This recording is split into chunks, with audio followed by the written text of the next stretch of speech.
و از زلزله روز قیامت را فراموش نکنید. روز قیامت وقتی که فرا می رسد، یک زلزله سخت تمام گوشه و کنار دنیا را فرا می گیرد. خداوند میگوید شیء عظیم، این زمین جنبی 5 بله و 6 بله نیست. میگوید خداوند این زمین جنبی هست که شاید 500 بل بجنبد، شاید 5000 بل بجنبد. شیء عظیم. فاذا نفخ فی الصور نفخه واحده. وقتی حضرت اسرافیل این سوره که میدمد، این بانگ خطر که میزند، چی میشود؟ و حملت الارض والجبال فدکت دکه واحده. خداوند میگوید وقتی این بانگ خطر که زده شد، کوهها و زمینها از جای خود کنده میشوند، با یکدیگر بر میخورند و اینها مثل ذره واری میگردند. و حملت الارض والجبال فدکت دکه واحده فیومئذ وقعت الواقعه. خدا میگوید انا همین روز قیامت است، همان روزی که زمین کنده می شود، کوهها چپه می شوند، این آسمان و انشقت السماء فهی یومئذ واهیه. خدا میگوید این زمین مثل سربار آب می شود. سلام علیکم و رحمت الله و برکاته. ما با همین گروه های آوانتور آمدیم. شما در همتون در پیشنهاد میکنیم این گروه را. شخصان میخواهند که به حج فرضی یا اینکه عمره بروند، پس برای شما شرکت آوانتور را توصیه میدهیم. خوبی این شرکت در این است که راهبردان با زبان تاجیکی گپ میزنند. از همین سبب بسیاری تاجیکان سالهاست با همین شرکت حج میکنند. مشتریان را با تمام شرط و شرایط و اینچنین مهمانخانه‌های زمانوی که نزدیکی عبادتگاه است تأمین میکنند. جایهای تاریخی، سیاحت براحت و اینچنین شرط و اصولهای حج را برای شما با زبان تاجیکی میفهمانند. معلومات بیشتر بر رقم‌های روی اکران بوده تماس بگیرید. برای شفا و طبابت دردهای شما شرکت داروهای گیاهی پیشنهاد میکند. سمیوون برای آنهایی که لاغر هستند و میخواهند وزن بگیرند. ام پلوس اپیمدیوم گردش خون را خوب نموده برای همخوابگی نیرو میبخشد. ملحمی پیگمنتا برای بیماری های پسریاز و سفیدشوی پوست. بینداکس برای ریزانیدن کرم های معده و روده. میناکسیدیل برای سبزانیدن موی سر و ریش. کرم فریک برای دراز نمودن مهلت همخوابگی. روغن خیلبی برای ریزانیدن سنگ های گرده و طبابت آن. فاتزارب برای کم کردن وزن زیادتی. دسترس نمودن داروها به تمام شهرهای روسیه و جمهوری تاجیکستان به طور رایگان عملی می شود. تلفن برای تماس جمع 7 929 688 49 49. هر پیوند این میگه جدا می شود. این آسمان در بالای زمین می زند. این ستاره هایی که بالای سر ما و شماست پدرای عزیز، از دنیا چند مراتبه کلان هستند، اینها در زمین می زنند. خداوند میگوید انا همین روز قیامت است. یوم ترونها تذهل كل مرضعة عما ارضعت. خدا میگوید وقتی که این زمین جنبی که در روی زمین رخ میدهد، مادری که در دستش فرزند شیرخواره دارد، فرزند شیرخواره را در زمین میپرتاید گویا که فرزند نداشته باشد. و تضع كل ذات حمل حملها. خدا میگوید زنهایی که در شکم خود حامله هستند از ترس این روز حامله های خود میپرتاید، حمل های خود میپرتاید. و ترى الناس سکرا و ما هم سکرا ولكن عذاب الله شدید. خدا میگوید آن روز مردم مست میشوند، لکن این مستی که راحت دارد این مستی نیست میگوید خداوند، بلکه این عذاب هست که درد هست که بندگان مشاهده میکنند. این عذاب سخت خداوندی است که آنها از عذاب زیاد چکار میکنند؟ مست میگردند. بترس ای بنده از روز قیامت، به هر بنده است صد گونه علامت.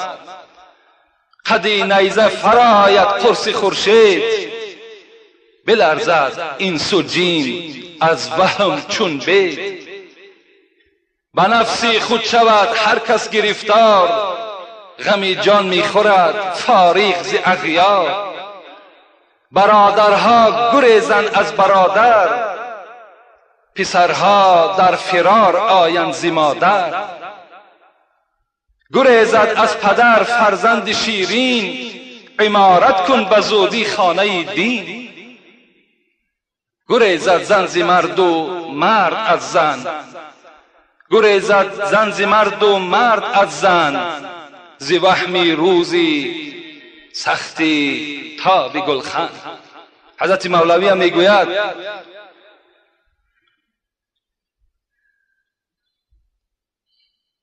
این روزی که قیامت می آید، برادرها گریزند از برادر، پسرها در فرار آیند ز مادر. البته این سخن مولوی هم حقیقت دارد. خداوند در قرآن میگوید یوم یفر المرء من اخیه و امه و ابیه و صاحبته و بنیه لکل امرئ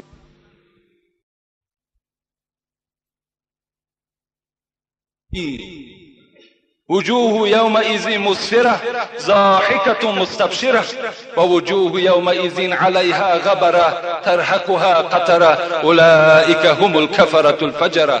صدق الله العظیم. خداوند میگوید روز قیامت یفر المرء من اخیه، انسان از برادری که در دنیا با او همنشین بود، با برادری که یکدیگر را دوست می داشت میگریزد. فر المرء من اخیه و امه و ابیه، این انسان از مادر و از پدر خود میگریزد.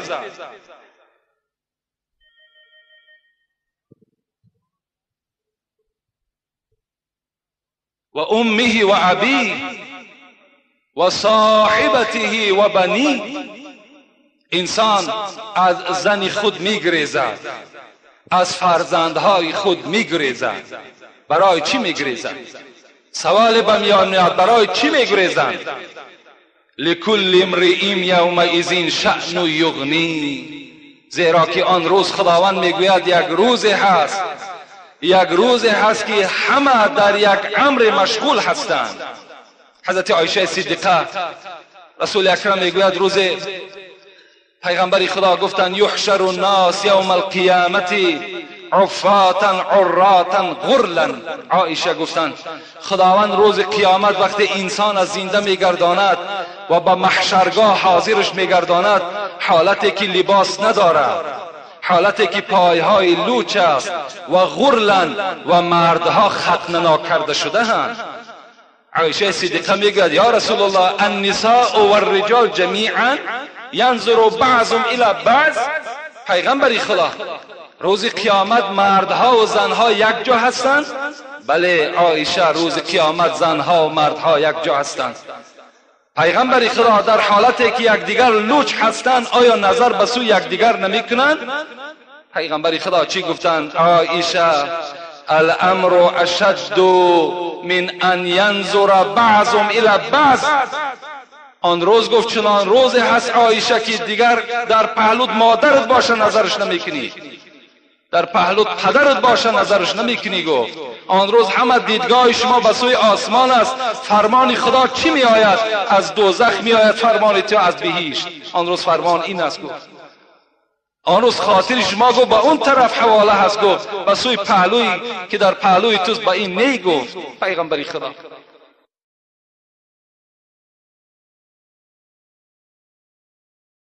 کشتی آمد در دریا شکست،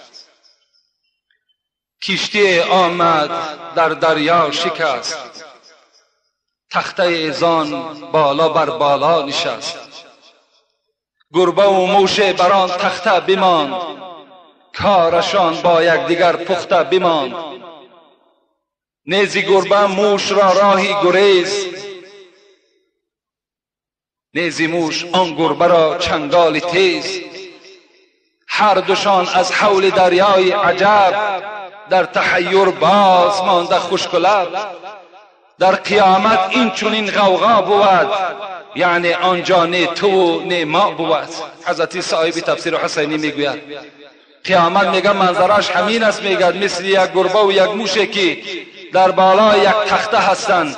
نه موش میتواند که از گربه گریزد، نه گربه میتواند که هجوم به سوی موش کند، بلکه اینها در یک خیال هستند، در یک گمان هستند که آیا ما نجات میافته باشیم یا نه. انسان همچنان است.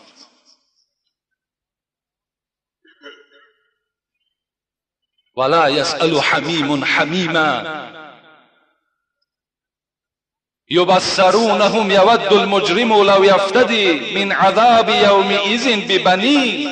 خدا میگوید اون روز آن گناهگارهایی که در دنیا گناهگار بودند، سخن خدا را پسند نمی کردند، به سخن خدا توجه نمی کردند، اینها میگوید در روز قیامت حاضر هستند، تیار هستند که فرزند خودش را در عوض عذاب خودش بر من عوض دهد. خداوند میگوید در آن روز خیش را به خیش ما رو پرو میکنیم. کسانی که در دنیا خیش هستند لکن یکی از او گناهگار است، گناهگار را با غیر گناهگار رو پرو میکنیم.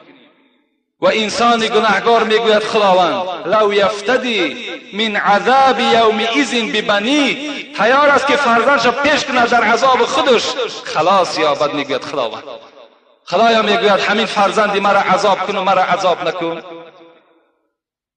و صاحبتی و اخی، خدایا این زنی مرا عذاب کن، این برادری مرا عذاب کن، مرا عذاب نکن. صاحبتی و اخی،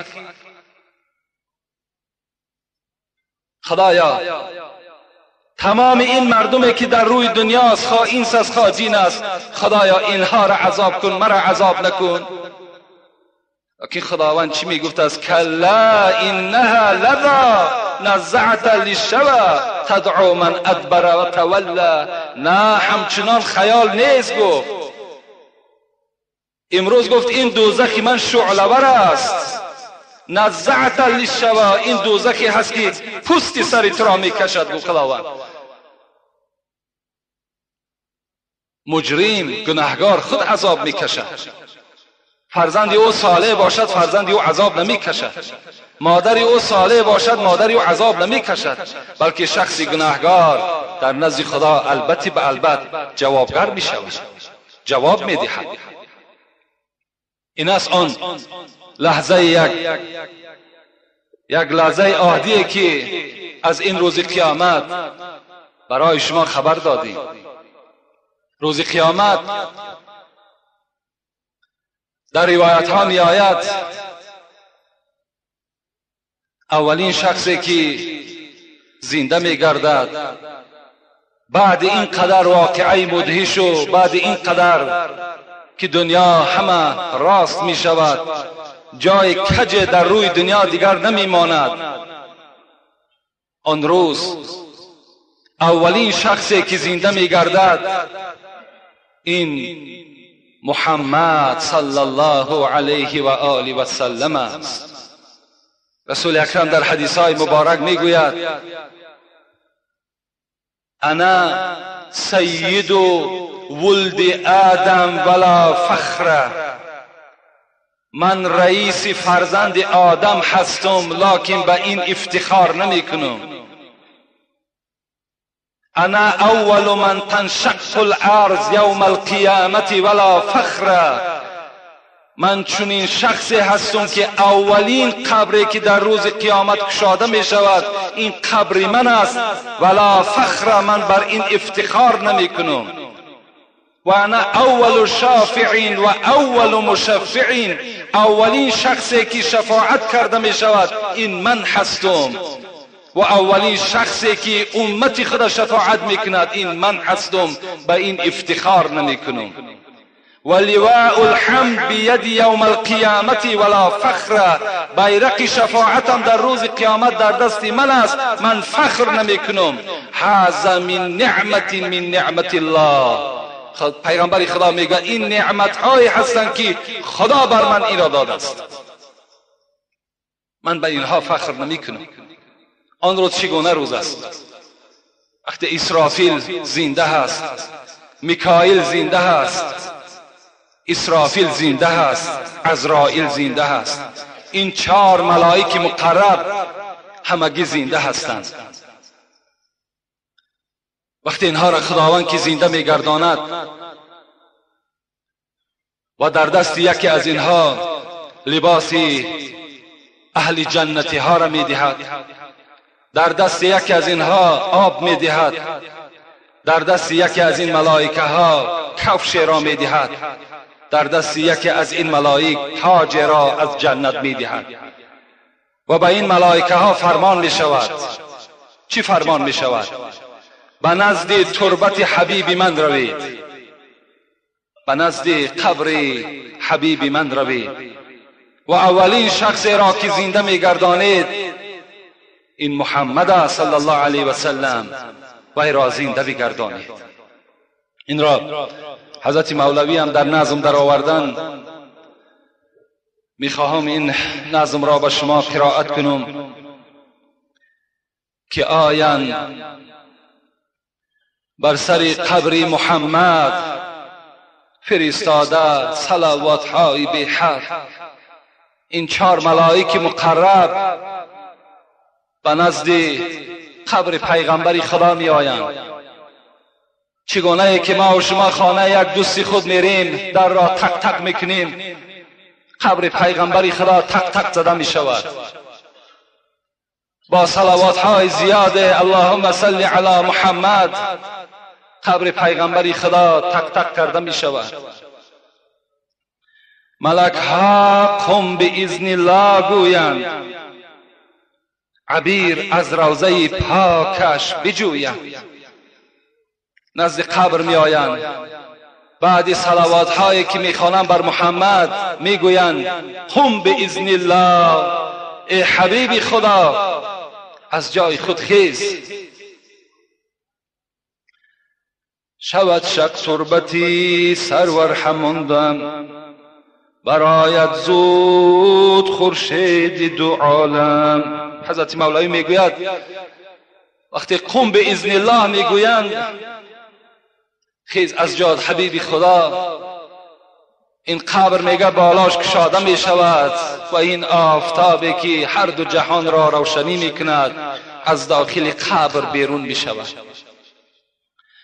بگویند السلام ای معدنی نور، بهشت است انتظار و قصر پرحور. بگویند السلام ای خاص درگاه، شفیع عاصیان محبوب الله. بگویند السلام ای شاه معراج، بپوش این حله را بر سر بنه تاج. بگویند السلام ای فخر عالم، تو سلطانی رسولانی و خاتم. این صلوات ها را این 4 ملائک میگویند ای معدنی نور، ای شاه رسول ها، ای شاه معراج، سلام خدا، سلام ما بر تو باد. علی گیرد دو رخسارش مغیر، علی گیرد دو رخسارش مغیر، دلش از نور سبحانی منور. حضرت وقتی که از جا میخیسته است میگفته است و علیکم السلام، لکن میگویند در چهره های پیغمبر خدا شادی نیست. آن روز پیغمبر خدا چنان چهره مبارکش تغییر یافته شده است گویا که فرزند خدا گم کرده باشد. چهره ها میگد مغیر است، تغییر یافته شده است، از جای خود میخیزد. دل از نور سبحانی روشن است. اولین سخنی که پیغمبر خدا میگوید چی میگوید؟ از قبر بیدار شدند، خیستند. بگوید امتها حالت چگونه است؟ بگوید امتها حالت چگونه است؟ بری امت دلم غرقاب خون است. که اکثر امتانم عاصیانند، بگیر و دار محشر عاجزانند. چی شد ای امتی بیچاره حالت، برنج و عقبه روزی قیامت. حضرت بیدار می شدند. اولین سخنی که به سوی جبرائیل می گفته است: برادر جبرائیل، حال امت چگونه هست؟ اینقدر واقعی مدهشه که بالای امت من گذشت، حال امت چگونه شد؟ امتهای من همه عاجز بودند، همه ضعیف بودند، همه عاصی بودند. حالت اینها چگونه باشد؟ حضرت چنین غمخواری بودند، چنین دلسوزی بودند. روزهای وفات هم در حق امت، روز رستاخیز هم در حق امت بود تا زنده آن حبیبی ودود در غم عاصیان امت بود. تا وقتی که حضرت میگه زنده بود، فقط تسبیح او چی بود؟ حال امت چگونه میشده باشد؟ فرزندای من چگونه میشده باشد؟ بود تا زنده آن حبیبی ودود در غم عاصیان امت بود. وقتی رفتن حبیب آزاده، امتی امتی گفته گفته جان داده. حضرت میگوید روزی رفتنم امتی امتی امتی، حال امت چگونه باشد؟ حال امت بعد من چگونه میشده باشد؟ گفته حضرت از دنیا سفر کردم. روزی رستاخیز شود آغاز، آن روز قیامت که حضرت میخیزد. شاعر میگوید روزی رستاخیز شود آغاز، امتی امتی گفته گفته خیزد باز. روزی که میخیزد اولین سخن حضرت در جای خیستن میگوید این چی است؟ امتی امتی امتی، حال امت چگونه است؟ روز رفتن تلخی جان دید، گفت ای پروردگار عرشی مجید. تلخی جان اگر چنین باشد، امتانم مطیق این باشد. تلخی جان امتان من، بده جمله را به جان من. پروردگارا من تلخی جان حس کردم. اللهم اعین علی سکرات الموت و غمرات الموت. خدایا من به سوی تو دعا کرده بودم، مرا از سختی و مشقت جان کردن خلاص دی. من این سختی را دیدم پروردگارا. امتهای من طاقت جان دادن ندارند، این سختی را ندارند. خدایا همه جان کندن امت را در جان من بینه، لکن امتی مرا آزار نده، امتی ما را این وضع بینی نیار. چون این پیغمبری برای ما و شما خداوند نصیب گردانده است.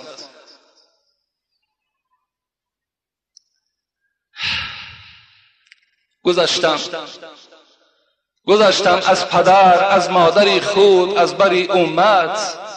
حضرت میگوید گذشتم از پدر از مادری خود از بری امت. بده یا رب به دستم روز محشر دفتری امت.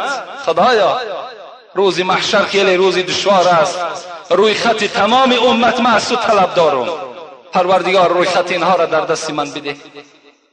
دلم دائم برای امتانم چون داغ می سوزد، نبینم کاش در هر دو جهان درد سری امت.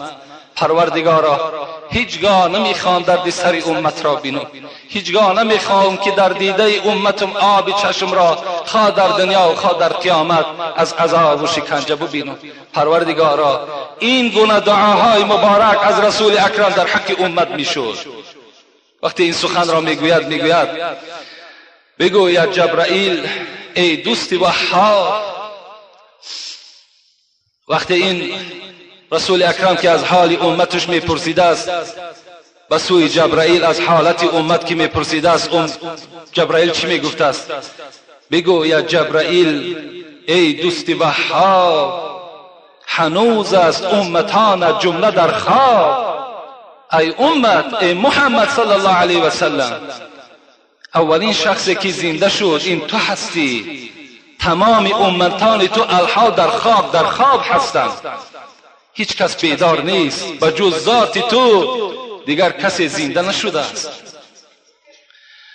به زیر عرش رو ای عالم را. حضرت جبرائیل توصیهش میدهد به زیر عرش رو ای عالم را ببین لطف و کرم از حق تعالی. رود حضرت به زیر عرش آن روز برای امتان در ناله و سوز. حضرت توصیه می‌دهد که امروز بجز ذات خداوندی دیگر هیچ دادرسی نیست. امروز فقط همان ذات میتواند هر کسی را از دوزخ خلاص میکند یا وارد دوزخ میگرداند. فقط در دست اون ذات است. محمد زیر عرش رو از زیر عرش طلب کن، از خدای خود طلب کن، در حق امت حال امت از اونجا طلب کن. رسول اکرم میگه دوان نه پدر به یادش است نه مادر به یادش است، دوان به زیر عرش می رود. جسد مبارک میگه در بالای همون زمین عرش می پرتاید، به سجده می نهد سر را به درگاه، به دردی امتانی خود شفاخواه. حضرت سجده در پیشانی مبارک میگذارد و به زاره می درآید. بگوید امتی یا امتی او، تضرعا کند به درگه او.